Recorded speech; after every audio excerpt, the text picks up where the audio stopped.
दोस्तों, next topic है अलैंगिक जनन।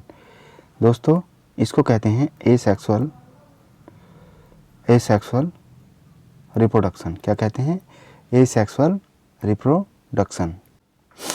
दोस्तों, एसेक्सुअल रिप्रोडक्शन का उदाहरण है हाइड्रा। क्या है? हाइड्रा। हाइड्रा में एक या अधिक उभार दिखाई देते हैं। कितने उभार दिखाई देते हैं? एक या अधिक उभार दिखाई देते हैं। यह उभार विकसित होते नए जीव हैं। यह उभार विकसित होते नए जीव हैं। इन उभारों को मुकुल कहते हैं। इन उभारों को मुकुल कहते हैं। यीस्ट में भी, किसमें? यीस्ट में भी मुकुल दिखाई देते हैं। यीस्ट में भी मुकुल दिखाई देते हैं। दोस्तों, आपको बता दूं कि अलैंगिक जनन किसे कहते हैं। अलैंगिक जनन किसे कहते हैं? दोस्तों, केवल एक ही जनक नए जीवों को जन्म देता है, उसे हम अलैंगिक जनन कहते हैं। उसे हम अलैंगिक जनन कहते हैं। हाइड्रा में मुकुल से नया जीव विकसित होता है, इसीलिए इस प्रकार के जनन को मुकुलन कहते हैं। क्या कहते हैं? मुकुलन कहते हैं। दोस्तों, मैं आपको चित्र के माध्यम से दिखाना चाहूँगा हाइड्रा में मुकुलन। दोस्तों, ये है हाइड्रा में मुकुलन कहते हैं। ये मुकुलन को कहते हैं दोस्तों इंग्लिश में बडिंग। क्या कहते हैं? बडिंग। BUDDING। बडिंग। मुकुलन को कहते हैं बडिंग।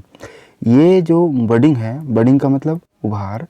ये जो उभार है, ये फिर इतना बढ़ जाता है और फिर इतना बढ़ जाता है और इससे टूट कर अलग हो जाता है और एक नए जीव को जन्म देता है, जिसे कहते हैं मुकुलन या बडिंग। मुकुलन या बडिंग। तो बडिंग या मुकुलन का उदाहरण क्या है? हाइड्रा है क्या? यस। यीस्ट है क्या? यीस्ट। ये है क्या? यस। तो मुकुलन पाया जाता है हाइड्रा में और यीस्ट में। बडिंग पाया जाता है हाइड्रा में और यीस्ट में। मित्रों, एक उदाहरण एसेक्सुअल का हम ले लेते हैं अमीबा। अमीबा में पाया जाता है एसेक्सुअल या अलैंगिक जनन। अमीबा एक कोशिकीय जीव होता है। कैसा होता है? एक कोशिकीय जीव होता है। इसके केंद्रक के दो भागों में विभाजन से जनन की क्रिया प्रारंभ होती है। तो एक कोशिकीय जीव अमीबा का जो केंद्रक होता है वो कितने भागों में बढ़ जाता है? दो भागों में। सपोज कीजिए ये केंद्रक है, तो ये केंद्रक दो भागों में बढ़ जाएगा और इससे ही जनन क्रिया हो जाएगी प्रारंभ। बाद में कोशिका भी दो भागों यानी कि कोशिकाओं में बढ़ जाती है और प्रत्येक बटे हुए भाग में केंद्रक पाया जाता है, जिसके फलस्वरूप दो अमीबा बन जाते हैं। कितने अमीबा बन जाते हैं? दो अमीबा बन जाते हैं।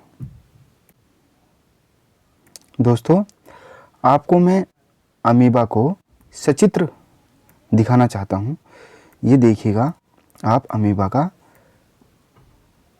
केंद्रीय विभाजन। ये है स्टेप ए। ये है इसमें पूरा अमीबा। ये है अमीबा का केंद्रक। दोस्तों, ये है केंद्रक दो भागों में बटा हुआ। जहाँ मेरा पेन चल रहा है, ये अमीबा दो भागों में यहाँ बट रहा है। फिर सी स्टेप में ये केंद्रक और बढ़ जाता है, ये और फिर डी स्टेप में यह केंद्रक दो भागों में बढ़ जाता है, एक भाग ये और एक ये। इस तरह से ये अमीबा में हो जाता है द्विखंडन। क्या हो जाता है? द्विखंडन। इस द्विखंडन को कहते हैं बाइनरी फ्यूजन। क्या कहते हैं? Binary fusion. तो दोस्तों, अपनी नोटबुक में नोट कीजिए कि बाइनरी फ्यूजन होता क्या है। अलैंगिक जनन को जिसमें जीव विभाजित होकर दो संतति उत्पन्न करते हैं। कितनी? दो संतति उत्पन्न करते हैं, उसे द्विखंडन या बाइनरी फ्यूजन कहते हैं। द्विखंडन या बाइनरी फ्यूजन कहते हैं। दोस्तों इस अध्याय में इतना ही। फिर मिलेंगे इससे अगले वाले अध्याय में। तब तक अपना व अपने परिवार का ख्याल रखिएगा। बहुत बहुत धन्यवाद।